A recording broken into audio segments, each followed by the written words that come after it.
Momento de hablar de temas que hacen el ámbito internacional de la noticia. ¿Por qué? Porque es miércoles y está con nosotros, como todos los miércoles, nuestro analista internacional, Sergio Astorga. ¿Cómo estás, Sergio? Bienvenido. Muy bien, gracias, Lucas. Bueno, un placer que estés con nosotros. Vamos a irnos un poquito a Europa porque se vienen elecciones en los países europeos, ¿no? Efectivamente, sí. Por estos días se está realizando una campaña vinculada a los procesos de elección de representantes de los europeos a los organismos que componen la Unión Europea. Esto es muy interesante verlo porque la Unión Europea ha sido digamos, un símbolo de integración regional y sobre todo sobre el grado de institucionalidad que tiene esta integración regional. Y los europeos están convocados del 23 al 26 de mayo a elegir los diferentes integrantes del Parlamento Europeo. Son 751 parlamentarios que integran los diferentes países, ¿no es cierto?, que componen la Unión Europea. ¿Por qué, Sergio, es importante detenerse en este análisis o en lo que pueda suceder con la Unión Europea y, por ejemplo, las políticas de exterior, las políticas de negocios o políticas exteriores que tiene el presidente Mauricio Macri? Claro, se puede hacer un paralelismo, digamos, la integración regional que se ha promovido desde Europa, que lleva muchas décadas, esto hay que decirlo, después del Tratado de Maastricht, de fines de la década de los 50, Europa consolidó diferentes instituciones de integración regional, ¿no es cierto?, que tendieran a buscar soluciones a problemáticas que por ahí son comunes entre los diferentes países. Esto de alguna manera se intentó replicar en América, en el caso de América del Sur, sobre todo recordemos el tratado de Sarney-Alfonsín, el tratado que dio lugar al Mercosur, que en ese momento, digamos, el Tratado del Mercosur sobre todo estaba vinculado más a estrategias de libre comercio, vinculadas a la comercialización, ¿no es cierto?, entre los diferentes países, pero que con el tiempo ha ido abarcando otras aristas en cuanto a políticas no solamente económicas, sino cuestiones más sociales o de vinculación estratégica en temas energéticos o de políticas sociales.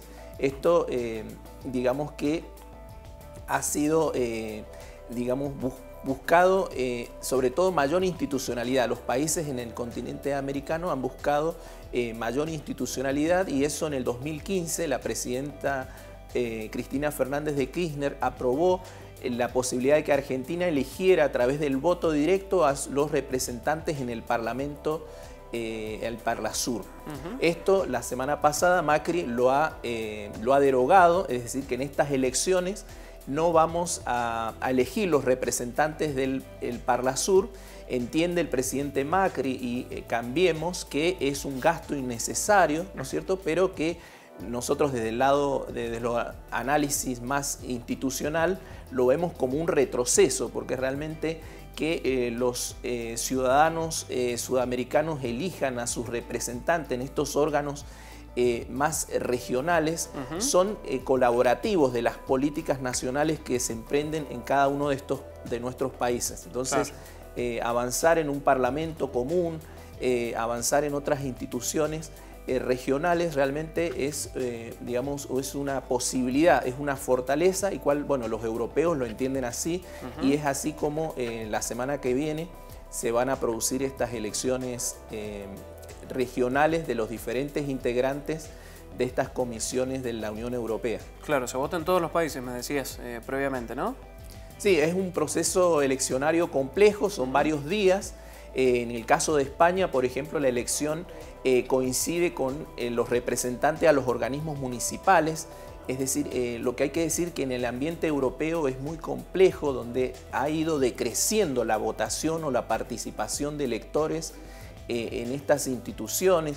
Hay diferentes cuestiones a tener en cuenta, el crecimiento de la ultraderecha, diferentes partidos nacionales, ¿no es cierto?, que se aglutinan en un bloque para ocupar los diferentes escaños que van a, digamos, representar las ideologías y políticas en torno a la integración regional. Hay mucha visión acerca de qué puede pasar con esta ultraderecha. También recordemos que Inglaterra, a través de la aprobación del Brexit, se iba a retirar de esta participación, pero sin embargo no fue totalmente consolidada esta decisión. Por lo tanto, Inglaterra va a participar en las elecciones de parlamentarios y de integrantes a las autoridades de estos organismos regionales. Y bueno, y ahí una mirada dentro de estos 5 años, cuáles van a ser las políticas en torno a la Unión Europea.